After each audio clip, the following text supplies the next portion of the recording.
Clara Bow, silent movie star, the it girl. Once she was the queen of Hollywood. Today she's all but forgotten. Whatever happened to Clara Bow? The chance of a lifetime to see Hollywood, the city of magic, on a personally conducted crook's tour. Well, get an eyeful of these, folks. That modest bungalow belongs to Mary Pickford.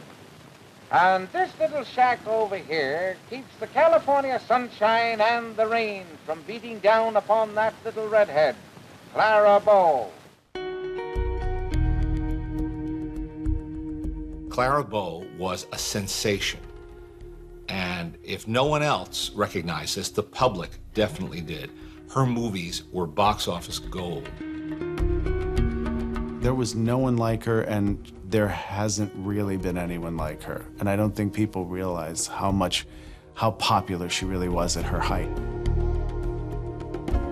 She almost seems, in hindsight, to have been genetically engineered to be a movie star in terms of her ability to convey emotion on camera.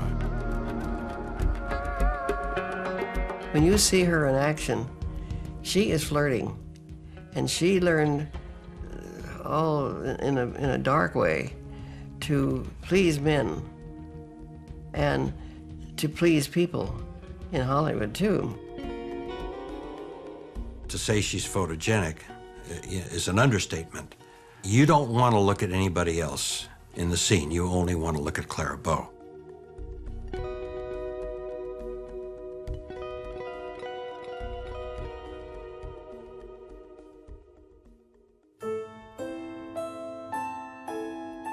Clara Bow was born in 1905 and grew up in the tenement slums of Brooklyn. When you talk about Clara Bow's background, there's almost no way to describe it and make it sound credible and believable because it defies any kind of wild, imaginative fiction. She was born into the most brutal poverty that was known at that time in the tenements of Brooklyn, which were more populous than Calcutta.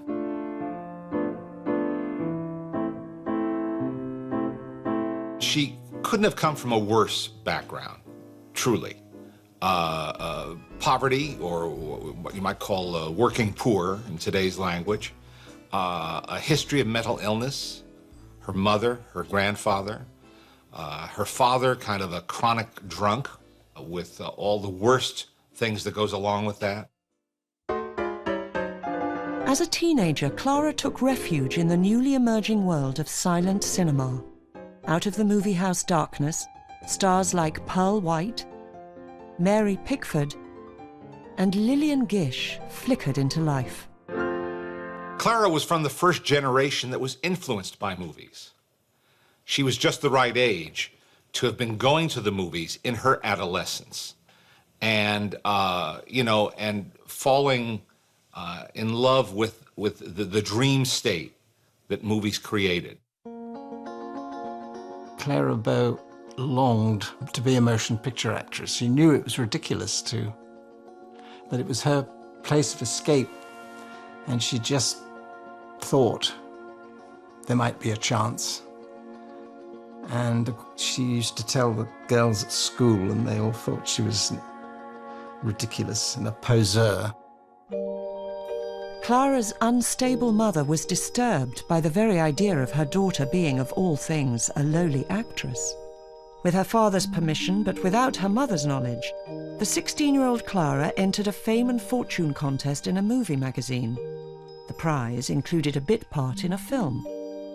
Her mother associated actresses with streetwalkers. They wore heavy makeup, they were seen on the streets, and she said to her daughter, "I'd rather see you dead." And Clara Bow woke up one night, her mother was hovering over her with a butcher knife. Her father, of course, wasn't around, and her mother chased her around the room. Clara Bow ran out of the apartment. She lived on the streets for about 3 days before she went back home. And after that, her mother was committed to a mental institution and never came out again.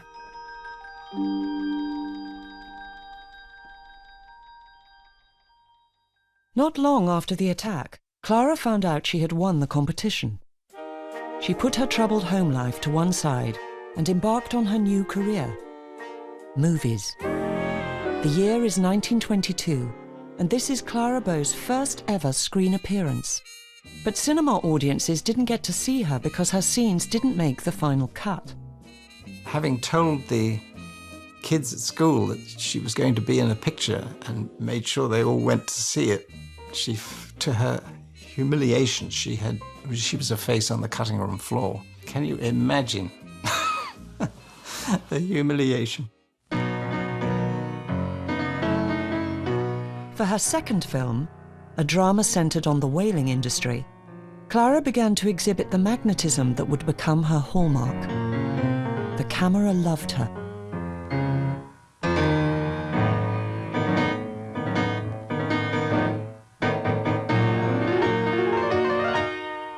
You can see in the picture, as soon as she appears as a stowaway, playing a tomboy, which apparently she said she was when she was a kid, that this is a character to watch.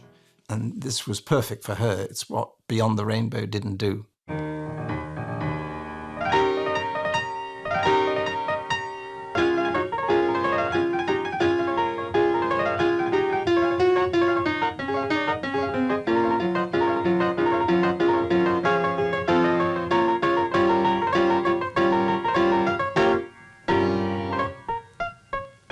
She brought a naturalism to screen acting that hadn't been seen before, and she wasn't doing it consciously.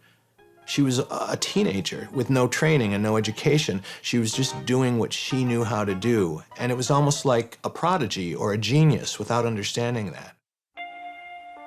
Clara's next role was a bit part in a romantic comedy. During filming, her father arrived on set with the news that her mother had died in the asylum. And that was devastating because she said, here I was dancing while they were shooting a movie and my mother was dying.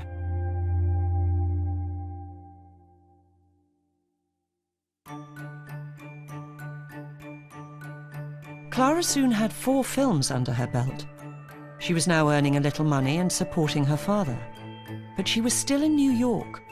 The real movies were happening on the other side of the country. It would take a Hollywood scout to sit up and take notice, transporting her from the back lots of the East Coast to sun-drenched California.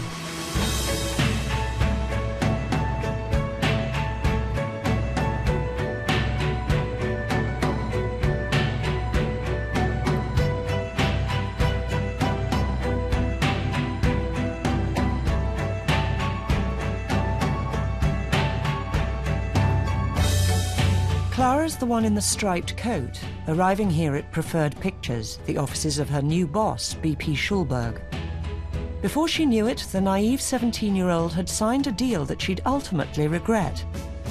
But for now, who cared? It was Hollywood, and she'd arrived. Schulberg always took the credit and the money, but it wasn't a good studio. It had directors who were really bottom of the barrel, cheap. And this producer is loaning her out for thousands of dollars and paying her $50 a week and making a fortune at her expense. And she doesn't know, and if she knew, she didn't care because she just loved what she was doing. It was a dream come true. She couldn't believe this was happening to her. Clara soon made her Hollywood film debut as a supporting actress in Maytime, a run-of-the-mill period romance. The story goes that the film crew suggested the leading lady, here on the right, be replaced with Clara. It didn't happen, but the point was made and she was on her way. A lot of the films she made in her early years were routine, and that may be a kind word to describe some of them.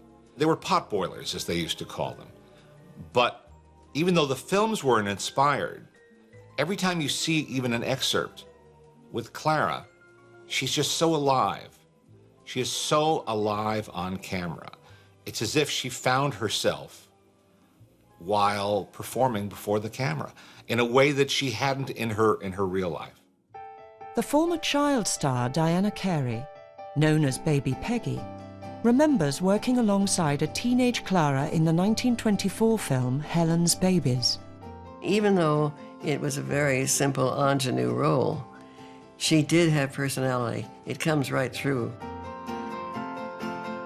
She was very demure, extremely nice, and even the role was so far away from anything that she became later. You know, she wasn't snappy, she wasn't sharp looking, and she was just very, you know, always the eyes downcast. But she had a lot of expression.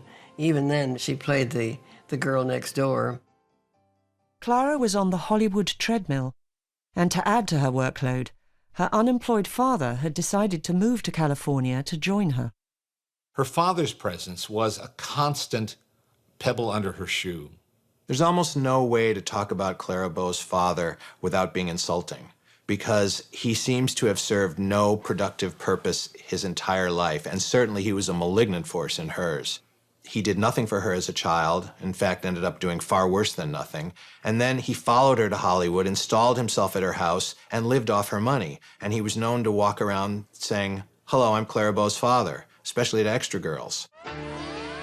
When Clara, here on the left, was chosen as one to watch by the Western Association of Motion Picture Advertisers, her father should have been on hand to chaperone her on the publicity trip to San Francisco.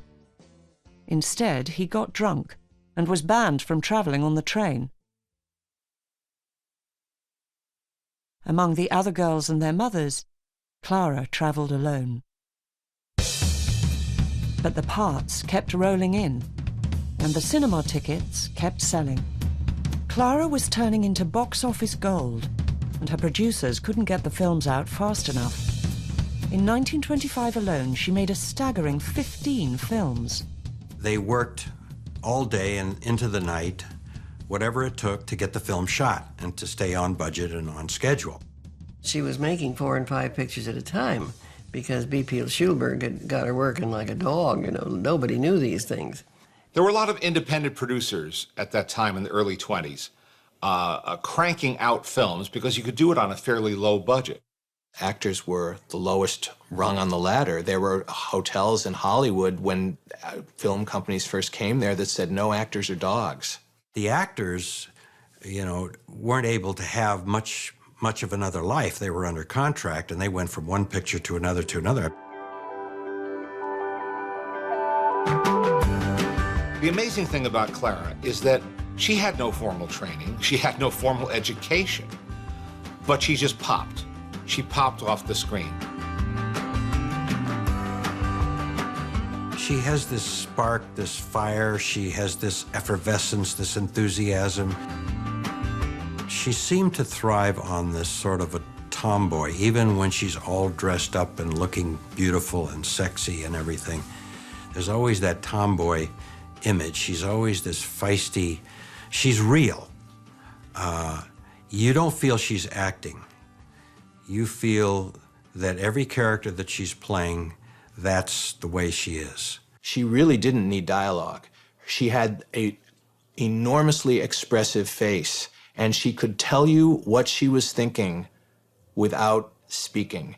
Billy Wilder called it flesh impact. He said it's the ability of someone to appear three-dimensional in a two-dimensional medium like film, and he said the only people he ever saw who had that were Clara Bow and Marilyn Monroe.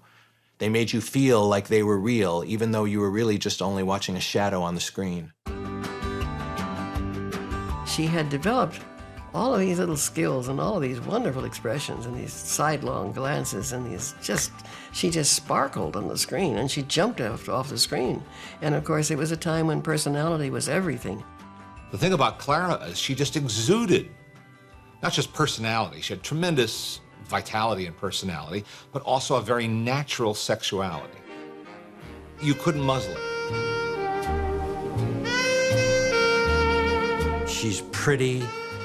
She has a quality about her that you just want to be with her.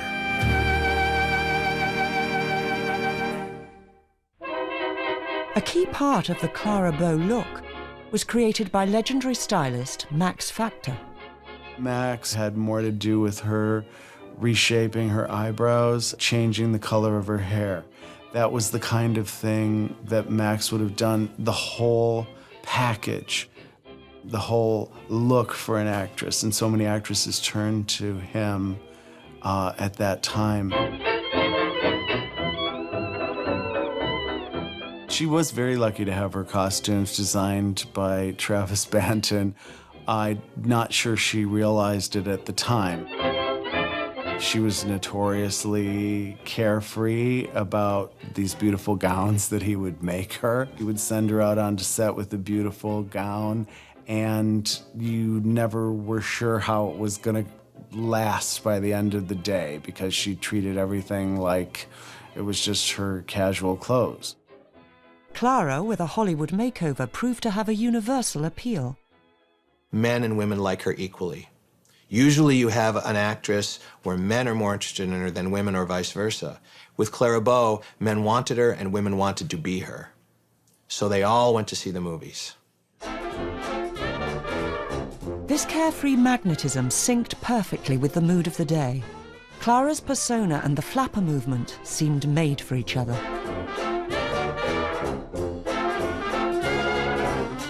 Flapper refers to a new woman at the beginning of the 20th century, after World War I, who broke with traditional standards. Everybody gasped at the way the skirts were going up and the way they carried on, and they sat in the back of cars with young men. They cut off their hair, they cut off their skirt lengths, they wore makeup, they drank, they had a very casual attitude about sex and relationships, much to the chagrin of the older generation. It was quite a thrill just to see a picture with a flapper in it. Didn't have to do much. Clara's vivacious personality just made that lifestyle so compelling. And then, of course, the roles that she was in. So she really became the face and a pair of shapely legs to boot of the movement. Flapper icon Clara then became part of a publicity stunt cooked up between Paramount and a pretentious British novelist who was taking Hollywood by storm. Eleanor Glynn was a novelist who had a voguish popularity in the 1920s. A mature woman who wrote in a coy way about sex and sexuality. And she wrote a novel called It. Everyone was talking about it. What is it? There was so many articles written on it. Everyone wanted to talk about it. Well, who else had it? It was a big thing.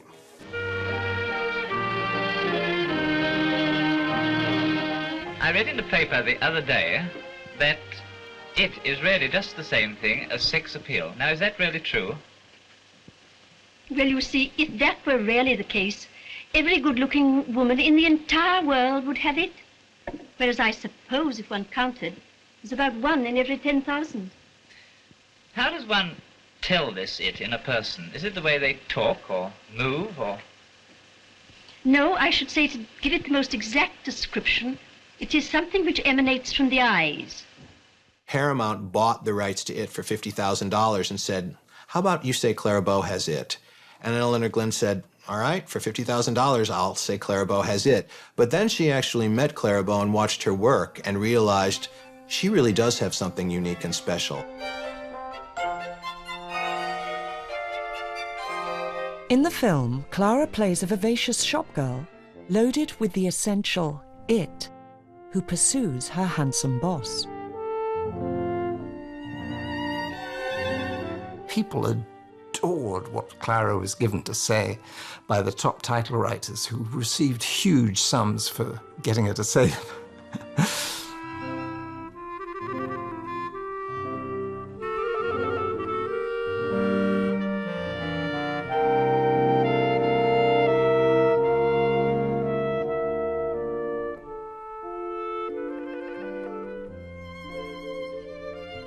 You had to have something for the player to do that was dynamic and kept the attention of the audience. And what better than to have a fellow kiss you and you think she's fast and you think she's easy and pow!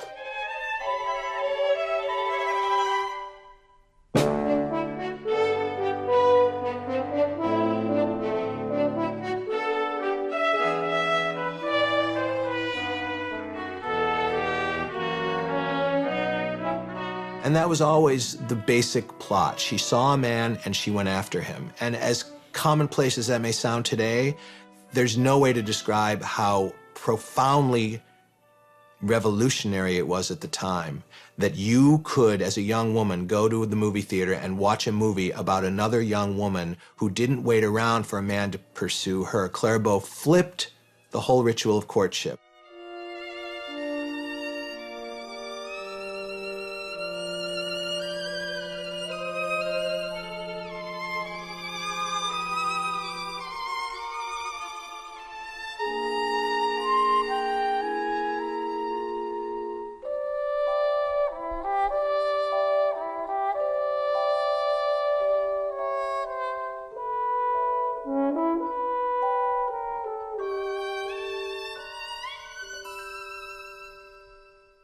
There's a scene where she goes to the arcade on a date, and you can see briefly her bloomers under her skirt, which she may not have worn in real life, but for film, the propriety dictated that if she was going to be rolling around inside of a moving tube, she probably needed to have some bloomers.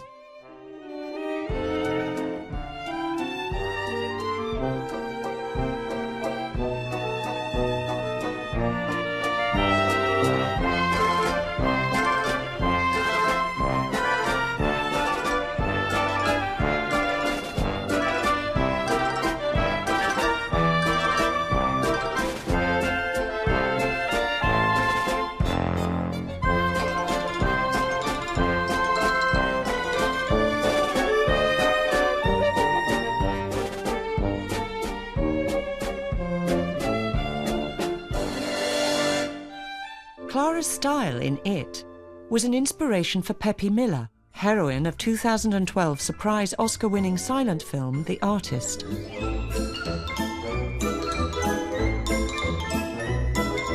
I definitely think there's a connection between The Artist and It. I used it as a reference and was very excited about using it. I wanted to use Clara's early costumes as an inspiration for Peppy Miller. The way I use a scarf, she's on the back of the ship playing a ukulele later in the film, and I used that look on Peppy Miller in The Artist. And then there's Peppy Miller is playing tennis, and we put a scarf in her hair that was a style and a way of wearing a scarf that Clara often wore her hair. Whether consciously or unconsciously, there's a great bit of influence from Clara Bow in the costumes of The Artist. And it was this striking image, perfected in It, that defined the look of the day and helped to make Clara a superstar. Oh, she's got it, and plenty of it, brother, she's got it. I never saw another have so much of such and such. She's really not exquisite, but after all, what is it? At the height of her fame, Clara was receiving more mail each week than the average U.S. town of 5,000 people. Now, it ain't that ain't it. People used to mail things to her that simply said, "The It Girl, Hollywood, California," and she got it.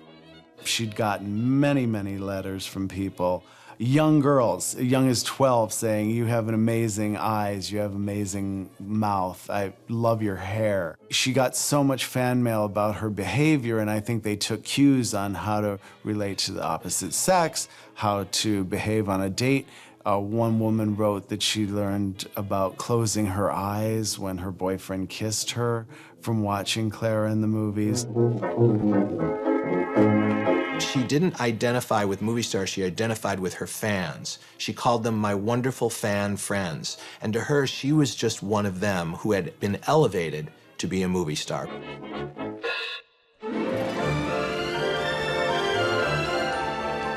That same year saw the release of Wings, an ambitious, risky, big-budget World War I action movie, and the studio gave Clara a lead role to help guarantee the film's success. They rewrote the part to make it bigger so that she would be there as insurance against this $1.2 million investment. In Wings, Clara is literally the girl next door who's always had a crush on Buddy Rogers' character, which he doesn't really reciprocate. He thinks of her more as a pal. When he goes on a drunken bender on a weekend off from flying during World War I in Paris, she pretends to be a Parisian woman of the night in a kind of a misguided attempt to make love to him. The film has its cake and eats it too. Clara's allowed to be sexy and vivacious and to even lead Buddy Rogers on. But she's not going to take advantage of him because she's a good girl. In this scene, Clara memorably reveals all to the camera.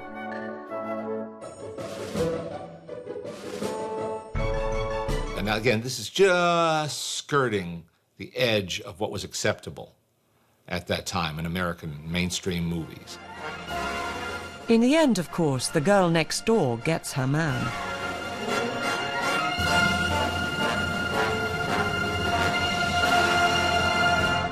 That was the emblematic Clara Bow part. Wings was a colossal success. The picture played for 63 weeks at the Criterion Theater in New York City. At $2 a ticket, that's a high price. Back in 1968, Wings co-star Richard Arlen was asked about his memories of working with Clara. She was a very courteous, lovely little girl, vivacious, full of life, and one of the nicest persons I've ever worked with. She was most generous with herself. She was the biggest star we had at that particular time, and she was the last to know it. But the massive box office success and critical acclaim for Wings did little to endear her to the Hollywood elite. She was one of the boys with the grips and would eat lunch with everybody. There was none of this hi-hat stuff at the studio, movie star stuff.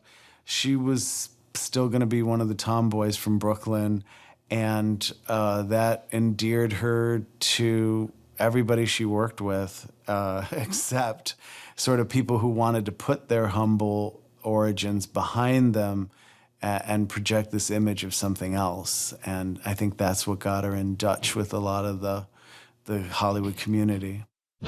Fellow actress Louise Brooks was an accepted part of that community, but she could see the absurdity of Clara's predicament. She wasn't acceptable socially.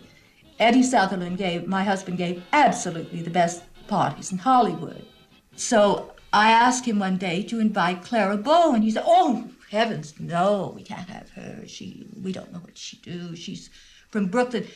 Everyone on the lot at Paramount said, of course, she's the greatest actress, but she wasn't acceptable, and she knew that. Initially, Clara Bow was invited to some of these Hollywood social events, but her behavior was so mortifying to these people that invitations quickly ceased.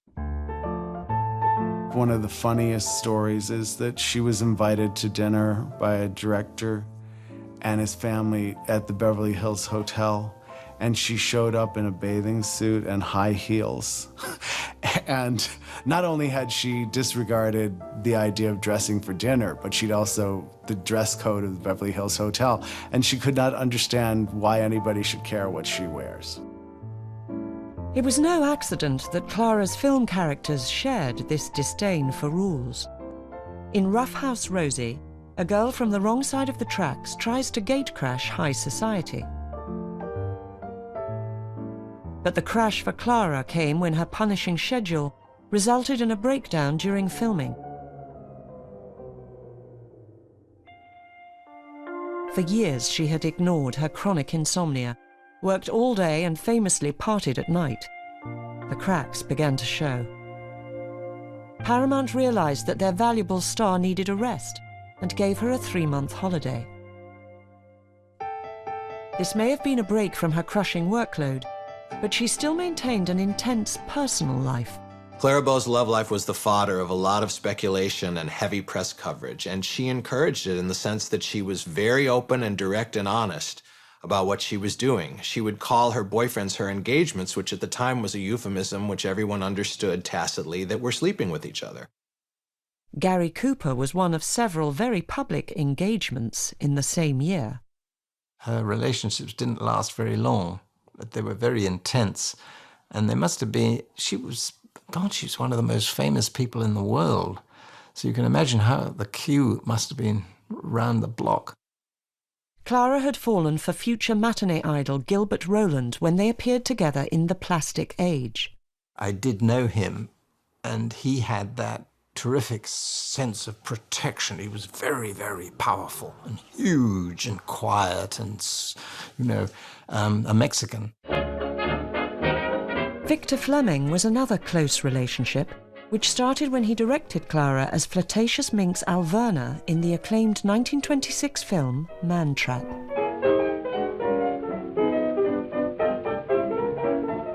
Fleming was one of those characters she loved, the macho, absolutely self-confident man. I don't see how Clara could have resisted him.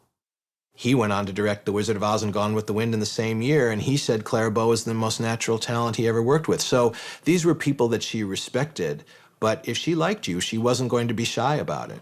She was very aggressive and almost masculine in terms of how she behaved, and that hadn't been seen. I don't think she fully realized that she had as much of a reputation as she was getting, because it's the only time I ever heard my father gossiping about somebody, because he didn't do that. But Clara herself fed the gossip machine by giving a major magazine confessional where she told all. The family mental illness, growing up in poverty, and her current insecurity, breaking all the rules of Hollywood. It was too honest. We want to hear about how a dramatic story about how she was an abandoned countess and made it away from the Bolsheviks. We didn't want to hear about a tenement upbringing in Brooklyn. What she was doing without realizing it was exposing the hypocrisy of all these other actresses who were putting on airs and pretending like they were so refined when they were behaving the same way. It's no coincidence that Clara Bow's good buddy was Joan Crawford until Joan Crawford married Douglas Fairbanks Jr., and then she pretended she didn't know Clara Bow, because knowing Clara Bow brought you down socially. But who cared what the glitterati thought? Clara was a box office winner, and Paramount wanted more. They had a new invention, and Clara was earmarked to showcase it. The year was 1929, and sound was the next big thing. Fellow silent movie star Clara Bow was given 2 years to tone down her foreign accent before moving into talkies. Money spinner Clara was given just 2 weeks. She developed an immediate fear of the microphone. There was a prejudice against talking about a goyle and a toiki, and they had to level that out. She was a typical example of not only the general adult attitude toward microphones, but the Hollywood intensity. It was a panic time. People had true panic attacks because everything in their lives hung on it. For stars like Clara, who had no stage background, no theatrical training, and who may have depended in large part on the director talking her through a scene, which now wouldn't be possible with a microphone present, this was enormously frightening. And it came at a time when she was at the peak of her box office success, at the absolute zenith of her popularity, and she was scared to death. Having now spent 7 years working on an incredible 46 silent films, it was in this scene that Clara's fans heard her speak for the very first time. Just a working gal.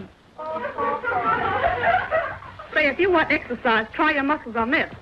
To add to the unwelcome demands of talking pictures, Clara's personal life was becoming increasingly stressful. In 1929, the Wall Street crash and subsequent depression and unemployment was in contrast to the excesses of Hollywood. Where movie fans and the tabloid press were once fascinated with the lifestyles of the stars, they were now appalled. The succession of scandals she was involved in made the public less and less tolerant of her behavior, because here she is paying off $30,000 to a married doctor's wife to keep her silent, and then losing $14,000 in a gambling spree.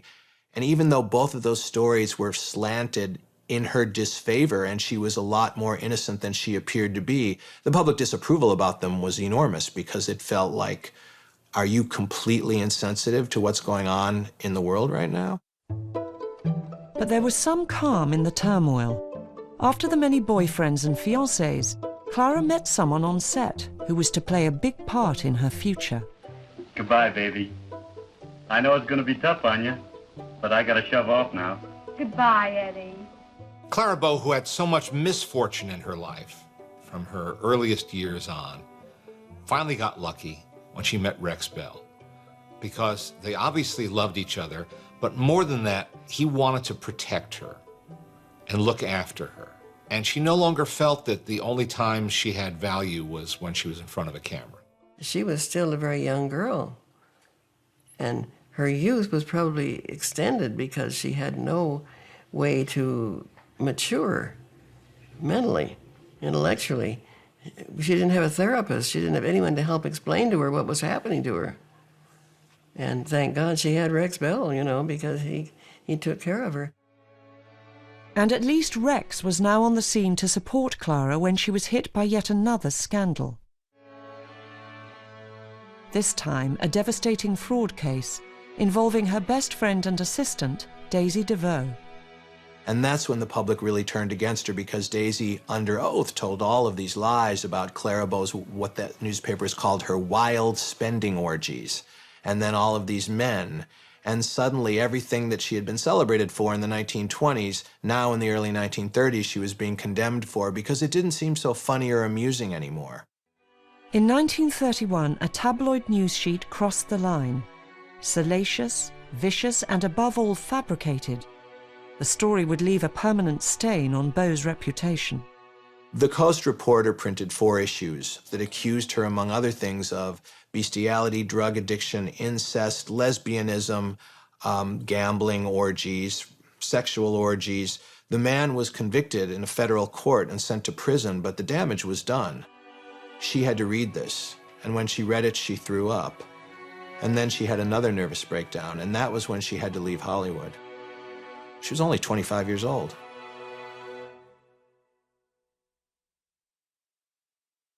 After a brief spell in Glendale Sanatorium, Clara finally severed ties with Paramount.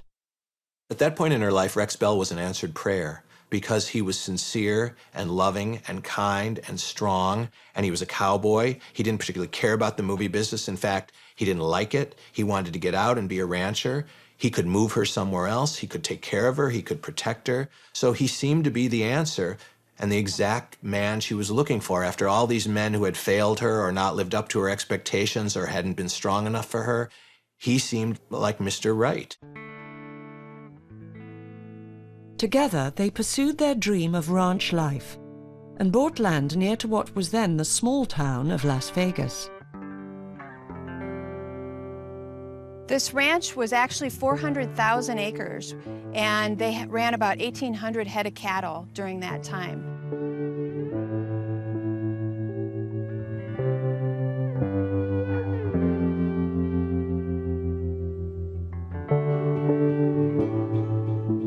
Living in the Mojave Desert back then and even today, it hasn't changed a whole lot. It's definitely a wonderful retreat out here. We're in the middle of hundreds of thousands of acres, and you come out and you have serenity in your soul.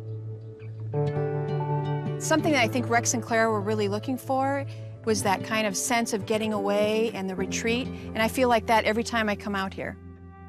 They were soon married, but their desert retreat was short-lived. Irritated by a magazine headline suggesting she had given in, and tempted by a huge check from Fox Pictures, Clara was back in Hollywood on a lucrative 2-movie deal.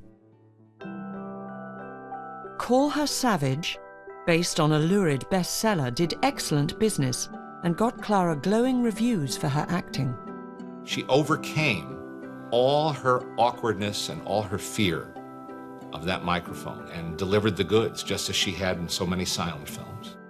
As a reward for her success, Fox sent Clara on a European press tour for what would be her final film, Hoopla. The trip included a visit to Britain. I just came back to do one more picture, and I hope that you all will like it very, very much.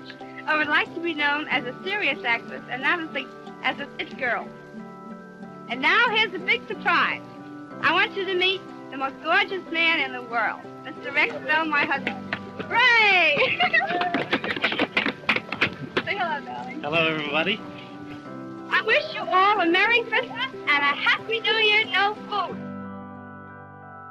In Hoopla, Clara plays an exotic carnival dancer with a heart of gold.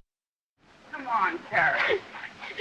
You get in my bed tonight, and tomorrow morning you'll feel okay. I love Hoopla. I think Hoopla is a beautiful and exceptional movie. Clara runs the gamut of emotions in this film. She's a wise guy. The next time you pull anything like this, I'm going to kick you right off of the show. You and who else? Yeah, you're... She's a woman in love, and everything in between. Haven't you ever had a girl back home that you used to hold close in your arms and kiss sometimes? I thought so. Couldn't you shut your eyes and pretend I'm her?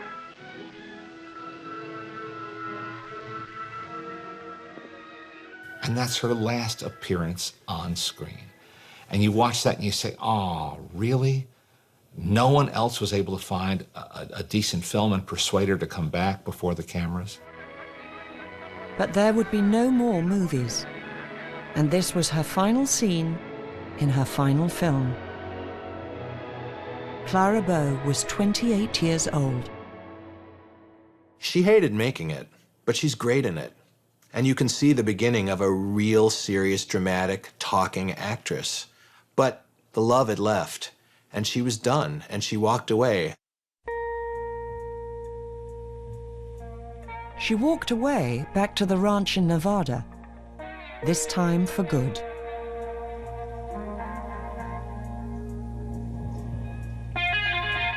The paycheck from Fox financed the building of a dream ranch house.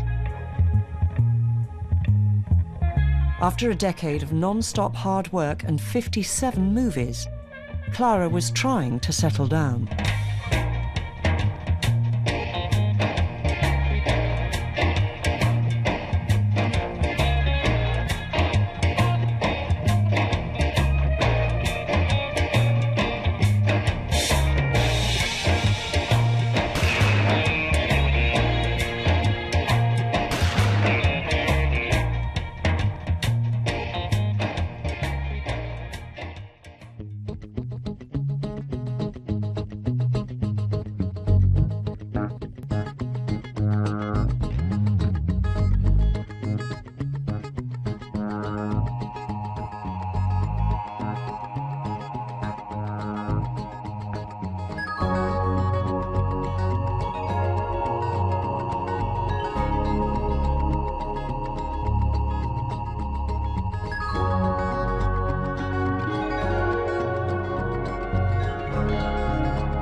Clara may have closed the door to more movies, but she used her fame to launch a restaurant called the It Cafe back in Hollywood.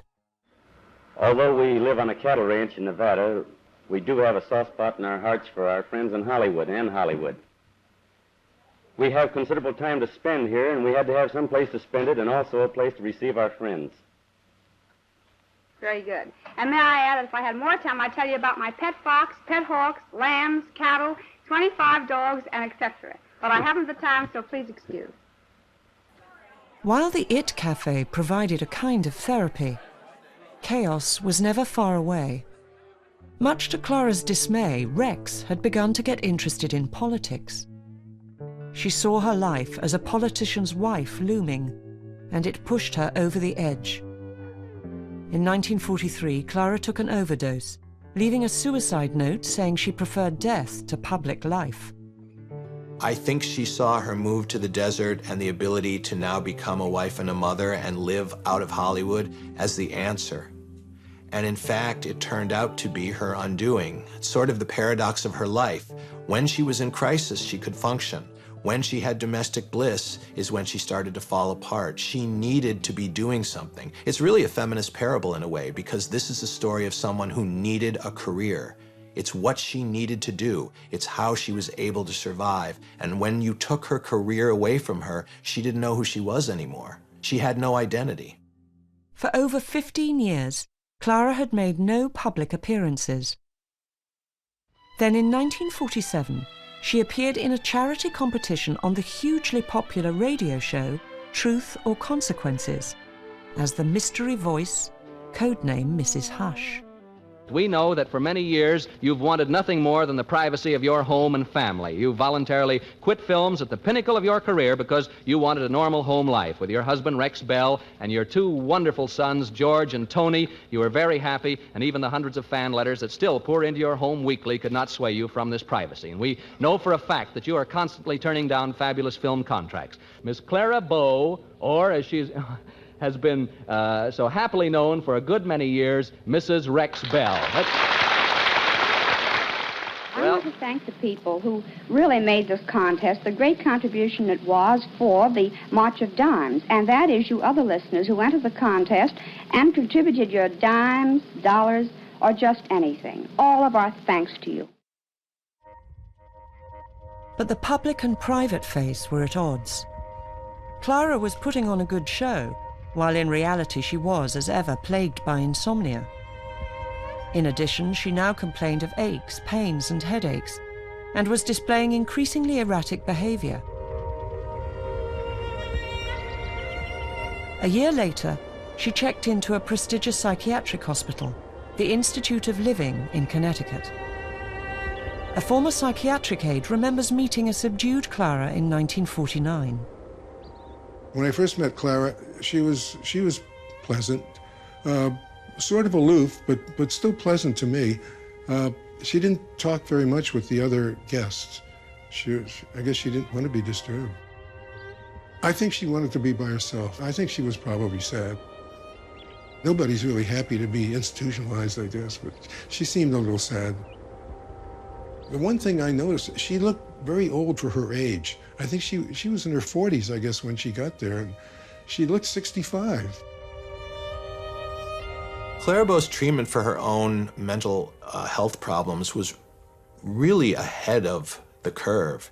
She was very forthright, always, and she would talk about it, and she sought the best treatment there was. She went to the top mental hospitals in America, and she would stay for long periods, often as long as a year. She received electroconvulsive therapy treatments, which she liked because she said, they helped me forget my childhood. That's what she told her sons. Rex came to visit regularly, hopeful of a cure.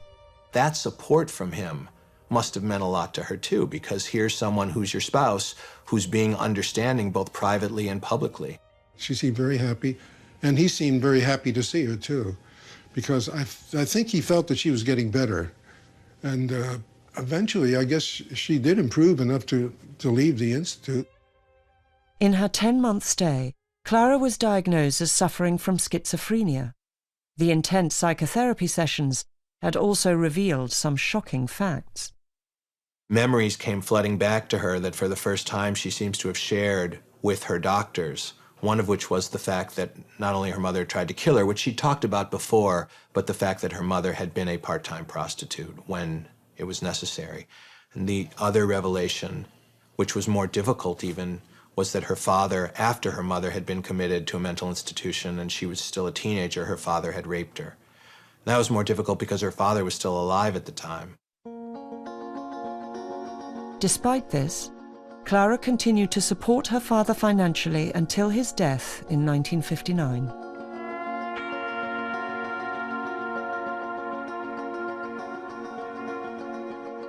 The diagnosis of schizophrenia left no real hope of improvement, and it was the end of the road for her marriage.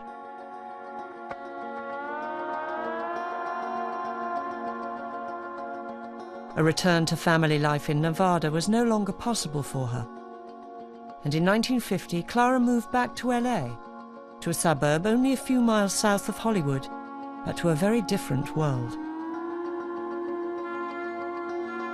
Clara Bow lived in Los Angeles in a small, humble house with a practical nurse, not a licensed nurse, just a practical nurse, like a caretaker. Clara's son Tony had by then married, and his wife Jackie remembers visiting her mother-in-law in the early 1960s. I never was overwhelmed with who she was. I think it was because that part of her life wasn't there. She was a different person. A former neighbor remembers time spent growing up in the house opposite the aging actress. To us, she was just a pretty lady across the street. I can't ever remember ever calling her Clara Bow or Mrs. Bow or Mrs. anything. It was just a pretty lady across the street. She very seldom came outside, and when she did, she was usually in a bathrobe or night robe. She always had sunglasses on. Her hair was always made up. Her hair was always done well, and she would sit on the porch and smoke a cigarette. I know our Christmases together were planned right down to the wire, and we would have to. I should put it that way. But it was a tradition with her, and Tony had told me this, that's what we do, and so we'd watch one of the silent films. She had an old projector. I know we watched one with Gilbert Roland.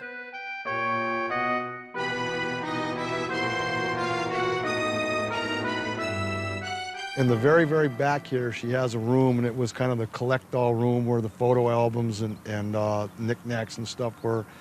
And she sat there with me and showed me pictures, photo albums, a lot of different pictures from movies and family and friends. That was probably the fondest memory.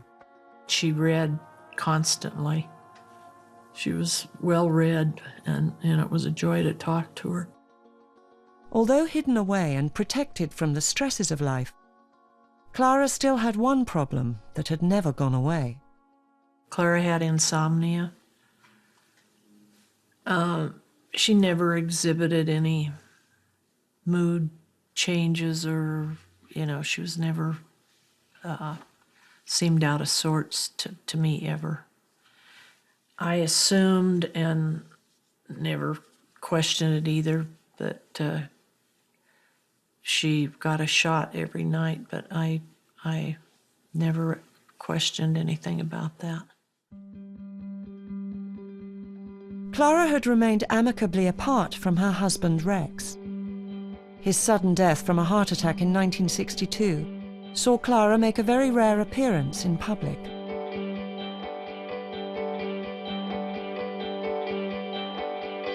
I have an image I remember of her coming out of the house and standing on the porch dressed in the black memorial type clothes, and that was one of the few times that I saw her actually dressed up. Within 3 years, Clara herself was to die in the house she had retreated to almost 15 years before.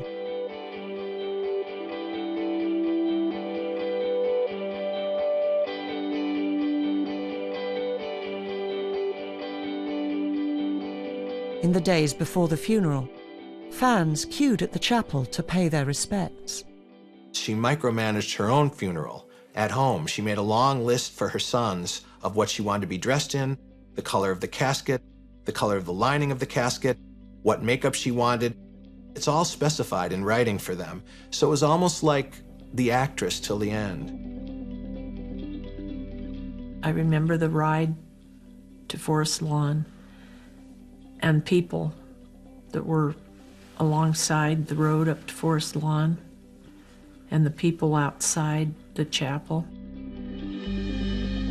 The whole thing was so surreal to me. It was hard for me.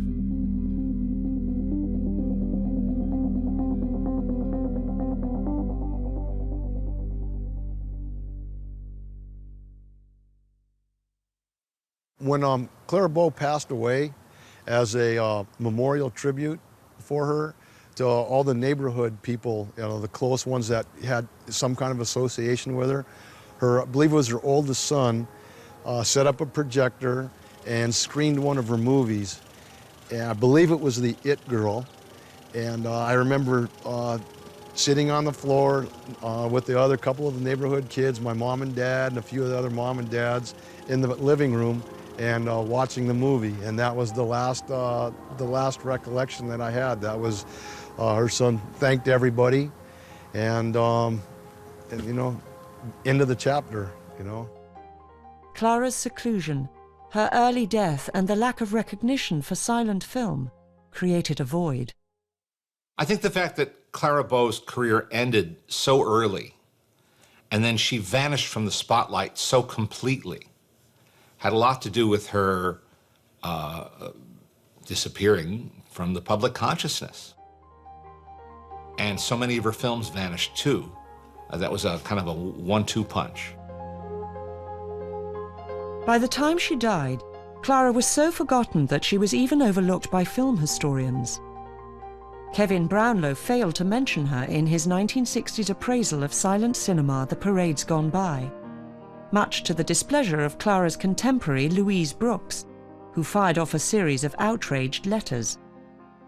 And she would get so angry, and they would almost burn their way out of the envelope. And I could tell by the way she'd written, it was in sort of SS lettering, you know, lightning flashes. And so I knew, oh my God, I've done something wrong. But I do feel very sad that I didn't meet Clara Bow. A younger audience has discovered Clara Bow, and that's really exciting, but it makes perfect sense to me because, in a way, she's the forerunner of Sex and the City. She's the forerunner of the young, modern, independent woman. Clara Bow is the most colorful, delightful, wonderful creature on the screen, and I quite understand people will go on being fascinated by her. She comes bursting out of the period with all guns blazing. So after decades of neglect, Clara Bow's legacy is, like her films, gradually being restored.